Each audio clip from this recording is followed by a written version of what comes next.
Voici mes astuces en or pour maîtriser votre budget.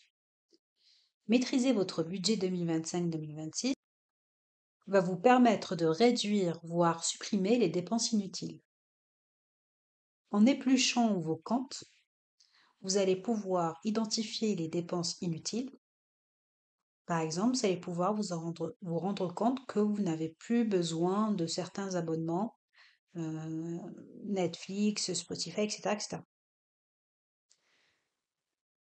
Vous êtes par exemple inscrit à une activité et vous n'y allez pas, vous allez pouvoir la supprimer. Vous allez également pouvoir avoir une visibilité sur vos contrats, par exemple les contrats d'assurance, mutuelles, les banques. Parfois, certains frais ne sont pas nécessaires, sont en double, donc ça va permettre de les supprimer. Ça va également vous permettre d'estimer les coûts par catégorie. Vous allez pouvoir avoir une visibilité sur ce que vous dépensez par rapport à votre santé. Vous allez avoir une visibilité sur ce que vous dépensez en alimentation. Vous allez également pouvoir voir combien vont vous coûter vos activités, vos inscriptions à des clubs, vos inscriptions à un sport, par exemple. Au final, vous allez avoir une visibilité sur vos dépenses. Vous allez avoir une visibilité sur ce que vous allez épargner. Vous allez avoir également une visibilité sur ce que vous allez investir. Et pour ça, je vais utiliser un outil, un budget automatisé que vous pouvez télécharger gratuitement.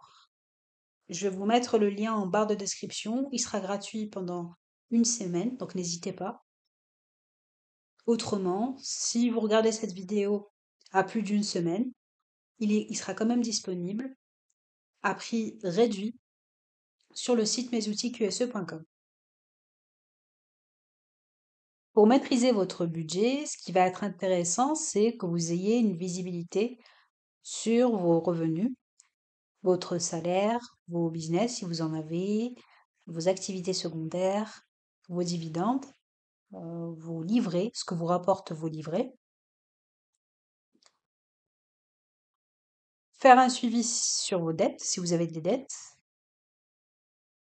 Avoir une visibilité sur votre budget, si vous souhaitez investir.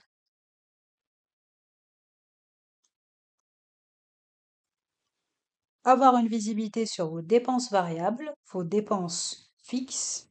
Donc, dans dépenses variables, on va compter la nourriture, on va compter tout ce qui est vie sociale, transport, maison, vêtements, beauté, santé, formation, si vous souhaitez investir dans des formations, les éventuels cadeaux, par exemple les dents, si vous faites des dents, on a différentes catégories.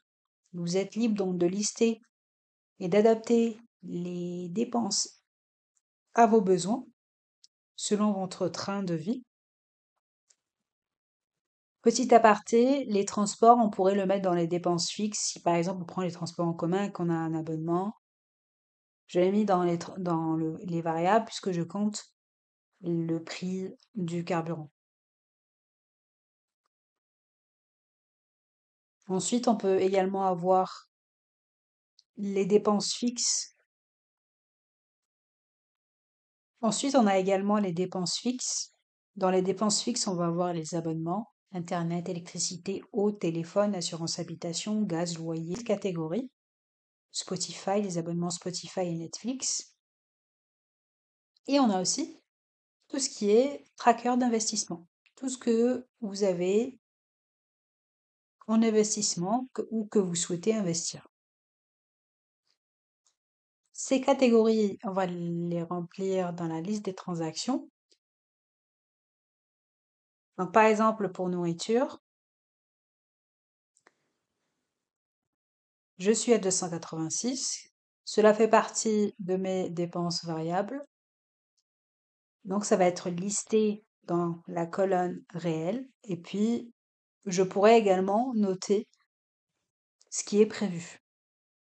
Ce qui est prévu et faire la comparaison de si ce qui est prévu a réellement ce qui est réel, a réellement été ce qui est réel. Cette liste va me permettre d'identifier toutes les dépenses qui sont hautes et je vais trouver un autre moyen pour les changer, par exemple, dans cet exemple, on a une catégorie d'internet. Donc, dans la catégorie internet, on a des dépenses qui sont à 30,99 €. C'est assez élevé. Donc, l'objectif, ce sera de changer d'amendement.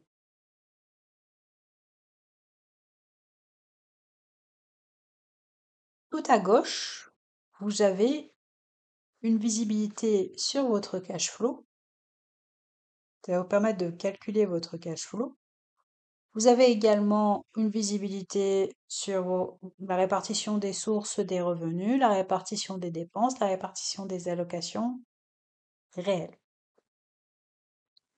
Voilà une méthode pour maîtriser votre budget, sachant que c'est un fichier que je vais remplir, que je vais suivre. Donc, en résumé, la première étape consistera à éplucher ces comptes. Donc, vous pouvez, par exemple, prendre votre application de votre banque, éplucher tous les comptes, les noter, les lister. Et ensuite, vous allez lister vos dépenses variables, vos dépenses fixes. Et puis, identifier les coûts que vous souhaitez réduire. Et ainsi établir un budget pour l'année 2025-2026. Cela reste une façon de faire. Vous pouvez également utiliser des applications, vous pouvez utiliser un fichier Excel vierge. C'est à votre guise, en fonction de ce qui est adapté à votre situation. Vous pouvez même utiliser un crayon et un papier. Le principe est le même. N'hésitez pas à me dire en commentaire comment est-ce que vous gérez votre budget. Cela m'intéresse. Mes outils QSE abordent différentes thématiques, des astuces, des conseils, des informations sur les domaines de la qualité, sécurité, environnement, secourisme, jardinage et bien d'autres sujets. N'hésitez pas à vous abonner. À bientôt dans une prochaine vidéo.